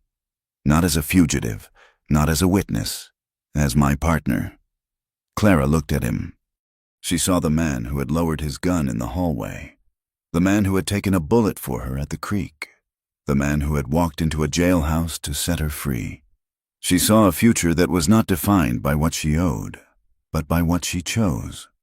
She looked at the townspeople watching from the shadows. Then she looked back at Elias. She stepped forward and kissed him. It was not a hidden kiss. It was public. It was defiant. It was a declaration that their love was not a sin to be hidden in the dark, but a truth to be lived in the light. "I will ride with you. Elias Thorne." she said loud enough for the wind to carry it. Anywhere. Elias lifted her onto the mare. He swung up behind her, wincing slightly but holding her close. They turned the horse south, toward the open valley where the snow was already beginning to melt in the morning sun that was yet to come. They left the gilded spur behind them, a dark monument to a past that could no longer touch them. They rode out of Granite Creek, two broken people who had fixed each other, heading toward a horizon that finally looked like hope. The thaw arrived in Granite Creek not with a sudden burst of warmth, but with a slow, grinding reluctance. The snow that had buried the town for months began to recede, turning the streets into rivers of black mud that sucked at wagon wheels and boots alike. The icicles that hung like daggers from the eaves of the buildings dripped a constant, rhythmic cadence, counting down the seconds until spring. For Elias Thorne, the change in season brought a restlessness that he could feel in his teeth. The trial, or the summary judgment that Marshal Sterling had delivered, was over. Silas Vane was in chains, en route to a federal penitentiary in Leavenworth, likely never to see the sun rise over the mountains again. The corrupt Sheriff Grady was gone, replaced by the nervous but well-meaning Deputy Miller. The gilded spur stood silent and boarded up, a dark tooth in the town's smile. But the silence that followed the violence was heavy. Elias walked down the boardwalk, his boots loud on the damp wood. He carried a sack of nails and a hammer, tools that felt strange in hands that had been shaped by reins and revolvers for 20 years. People nodded to him as he passed, but their eyes were skittish. They remembered the man who had shot up the saloon. They remembered the bounty hunter. They were grateful, yes, but they were also wary. A wolf that kills the bear is still a wolf. He reached the edge of town, where a small, derelict structure sat on a rise overlooking the valley. It had been a freight office once, abandoned when the company went bust. Now, the roof was sagging and the windows were gone, but the bones of the place were good oak. Clara was already there. She was wearing the indigo wool dress, the hem pinned up to keep it out of the mud. She was sweeping the rotting leaves from the porch, her movements vigorous and determined. When she saw him, she stopped and leaned on the broom, pushing a stray lock of hair from her forehead. "You are late," she said, though there was no heat in it. "I had to wait for the blacksmith to forge the hinges," Elias said. He set the sack down. He looked at her. In the weeks since the showdown, the hollow look of starvation had left her cheeks. There was color in her face, and her eyes, once constantly scanning for exits, now held a steady, contemplative light. But he also saw the tension in her jaw. Walking through town was hard today. He guessed. Clara shrugged, turning back to her sweeping. "It is always hard. Elias misses. Higgins crossed the street to avoid walking past me. The baker took my coin but would not look me in the eye. They are glad Vane is gone, but they do not know what to do with the woman who put him away. To them, I am still the ghost of their own complacency." Elias stepped onto the porch. The wood creaked under his weight. "We can leave," he said quietly. He had said it before. He said it every few days. Like a prayer he wasn't sure he wanted answered. "We can pack the horses," Elias continued. "We can be in Oregon by summer. There is land there, big timber, rain that washes everything clean. Nobody knows us there. Clara, you could be anyone you want." Clara stopped sweeping. She looked out over the muddy town, at the smoke rising from the chimneys, at the ugly scar of the mine on the hillside. "I am already who I want to be," she said. She turned to face him. Her grip on the broom handle was tight. "If we run, Elias, we tell them they were right. We tell them that a woman like me does not belong in a decent town. We tell them that shame is stronger than truth." She shook her head. "I spent 3 years hiding in that saloon, terrified of being seen. I am done hiding. This is my town too. I bled here. I saved lives here. I am not going to let Mrs. Higgins or anyone else chase me out just because I make them uncomfortable." Elias watched her. He admired her defiance, but it terrified him. He knew the world. He knew that memories were long and forgiveness was short. He wanted to take her somewhere safe, somewhere he could build a wall around her and keep the world out. But that was the old instinct. That was the protector trying to become the jailer. He remembered the promise he had made in the cave. I do not own you. He took a breath and let the idea of Oregon die a quiet death. All right, he said. We stay. Good, Clara said decisively. Now, fix the door. The wind is getting in. They worked through the morning. The physical labor was a balm for Elias. There was a simplicity to it that his life had lacked for a long time. You hit a nail. It holds the wood. You plane a board. It becomes smooth. It was honest. It was clean. But the past was not done with them yet. It was mid-afternoon when the rider appeared.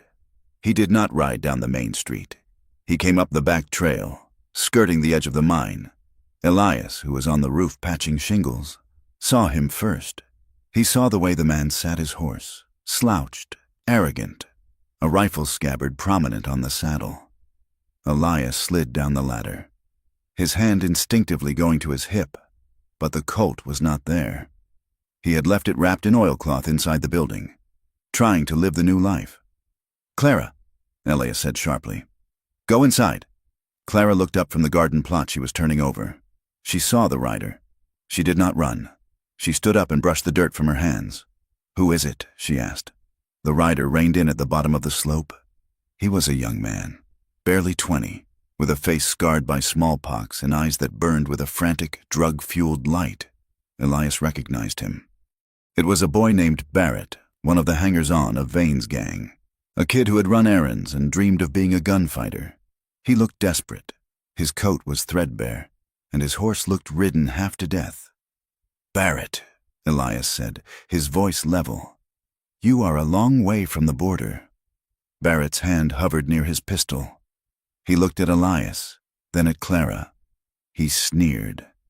I heard Vane was gone, Barrett said, his voice cracking. I heard the whore and the hunter took him down. Watch your mouth, boy, Elias said. The threat was low, vibrating in his chest. Barrett laughed.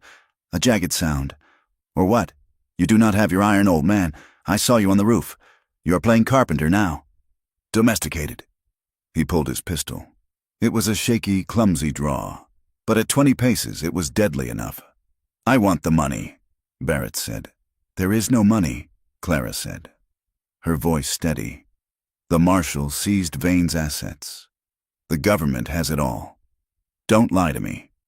Barrett screamed, the gun waving wildly. Everyone knows Vane kept a stash. You were his favorite. You know where it is. Give it to me, or I will put a hole in your hero and drag it out of you. Elias calculated the distance. 20 feet, too far to rush him. If he moved, Barrett would shoot. If he didn't move, Barrett would shoot eventually anyway. The boy was high on something and terrified of starving. That made him more dangerous than a professional killer.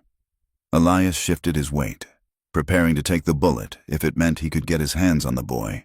But before he could move, a voice called out from the road behind Barrett.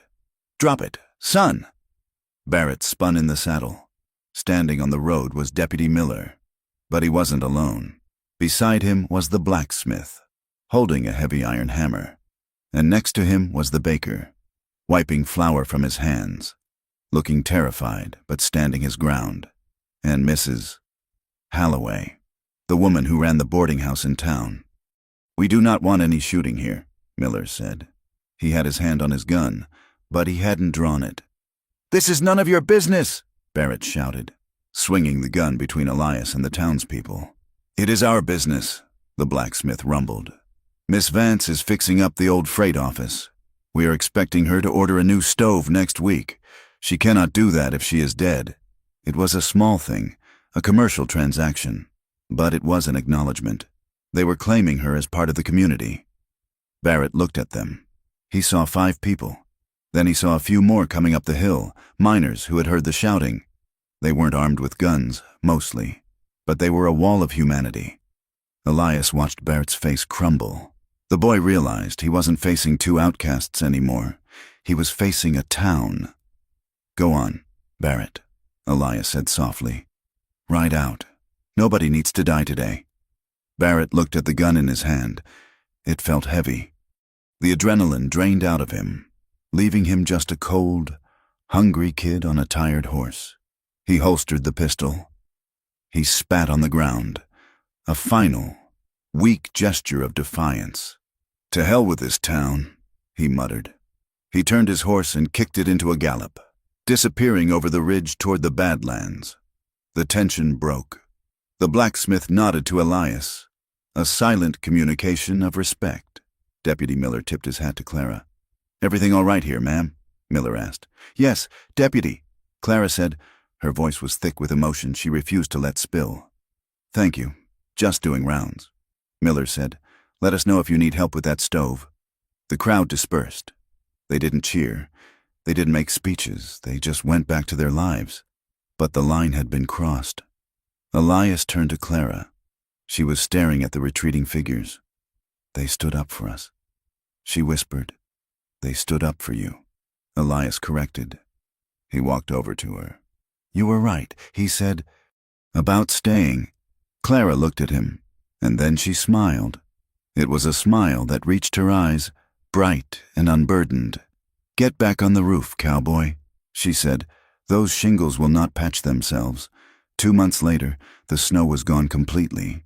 The valley was a riot of wildflowers, bluebonnets and Indian paintbrush painting the slopes in vivid color. The river, once a frozen ribbon, was now wide and rushing. The sound of water a constant music in the air.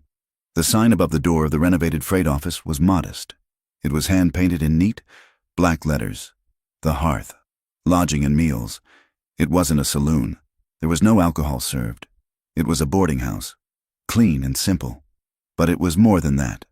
The back 2 rooms were reserved, kept always ready for any woman or girl who needed a door with a lock that she controlled. Clara stood in the main room. It smelled of fresh bread and brewing coffee. She wiped down one of the tables. She wore a simple calico dress and a white apron. She looked tired. The work was endless. But she looked peaceful. The door opened and Elias walked in. He dusted the trail dust from his hat. He had been out for 3 days, hauling timber from the high ridge for the new church being built in town. It was hard work, heavy and repetitive, but it paid in gold coin and sleep that was dreamless and deep. He looked different. The tension that had defined him for years, the coiled spring readiness of the hunter, had softened. He still wore the colt, but it was tucked away, a tool rather than an identity. "Smells good in here," he said. "Stew is on," Clara said, "and I saved you the heel of the loaf. I know you like it." Elias walked to the counter. He didn't sit down. He stood watching her. The transaction of their lives had changed. It was no longer about saving and being saved. It was about the small, daily exchanges of care. The bread saved, the wood chopped. The quiet presence in the dark when the nightmares came. And they still came, for both of them, though less often now. Elias reached across the counter and took her hand. His palm was rough, calloused from the axe handle. Hers was strong, warm, and alive. "I was thinking," Elias said. "Dangerous habit," Clara teased. "I was thinking that the timber contract is finished next week, and the freight line needs a partner to run the route to Silverton." "It is a 2-day ride," Clara said. "You would be gone nights." "I would," Elias said. "But the money is good. Enough to maybe buy that grazing land south of the creek, the plot with the good water." Clara went still. "You want a ranch? I want to build something that lasts." Elias said, "I want a place where we can raise horses, where we can look at the horizon and not worry about who is coming over it." He looked at her, his gray eyes open and vulnerable. "But only if you are with me. I am not doing it alone." Clara looked around the room she had built. She looked at the sanctuary she had created. It was hers. But her heart was big enough for more. "You can run the route," she said, "but you are home on Sundays. And you help me with the garden." "Deal," Elias said. He leaned over the counter and kissed her. It was a kiss that tasted of dust and coffee and promise.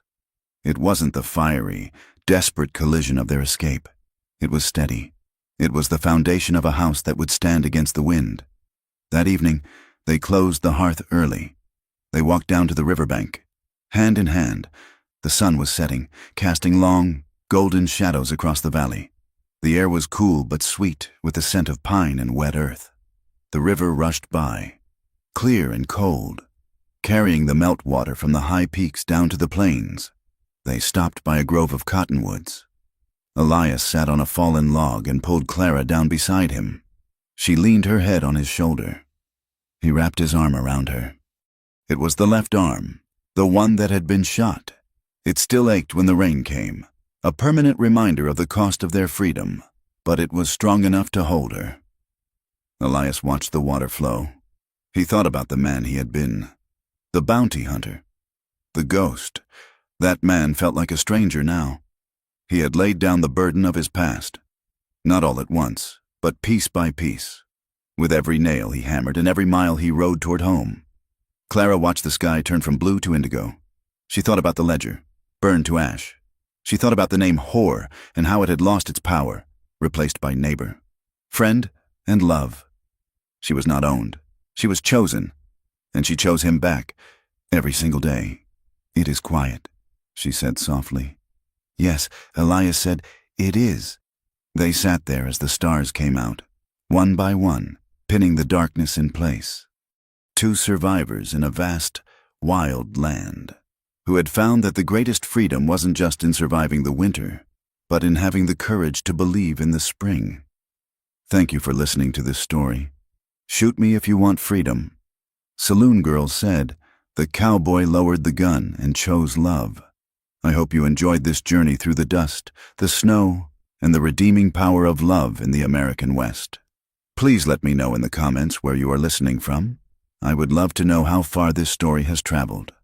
If you enjoyed this tale, I encourage you to subscribe to From Wild West for more stories of the frontier. And please, share your thoughts on Elias and Clara's journey in English in the comments below. Did they make the right choice to stay? I look forward to reading your insights.